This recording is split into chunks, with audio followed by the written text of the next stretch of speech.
బంగారం వెండి ఇక ఈ రేంజ్లోనే ఉంటుంది అనేది ఫిక్స్ అయిపోవచ్చు.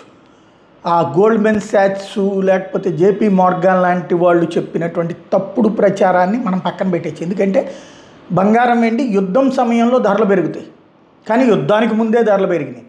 ఆ పెరిగిన ధరలు యుద్ధం టైంలో ఇంకా పెరుగుతాయేమో అన్నట్టు, ఏది 2 లక్షల దాకా 24 క్యారెట్ల బంగారం వెళ్తుంది, 7 లక్షల దాకా వెండి వెళ్తుంది అన్నటువంటిది ఇక పోయినట్టే.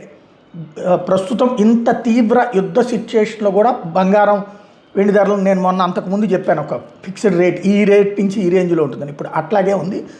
1,61,890 24 క్యారెట్ల బంగారం, 1,49,910 22 క్యారెట్ల బంగారం, 2,66,300 కిలో వెండి.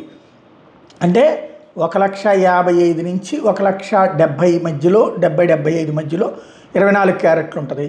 1,45,000 నుంచి 1,55,000 మధ్యలో 22 క్యారెట్లు ఉంటుంది. ఈ పెరిగి తగ్గిన లెక్కలు చూసుకున్నప్పుడు వెండి 2.5 నుంచి 3.5 మధ్యలో ఉంటుంది. ఇది ఫిక్సిక. కొనుక్కునే వాళ్ళు ఆ రేంజ్లో దొరికినప్పుడు తీసుకోవడం, అంతకంటే తగ్గితే చక్కగా తీసేసుకోవచ్చు.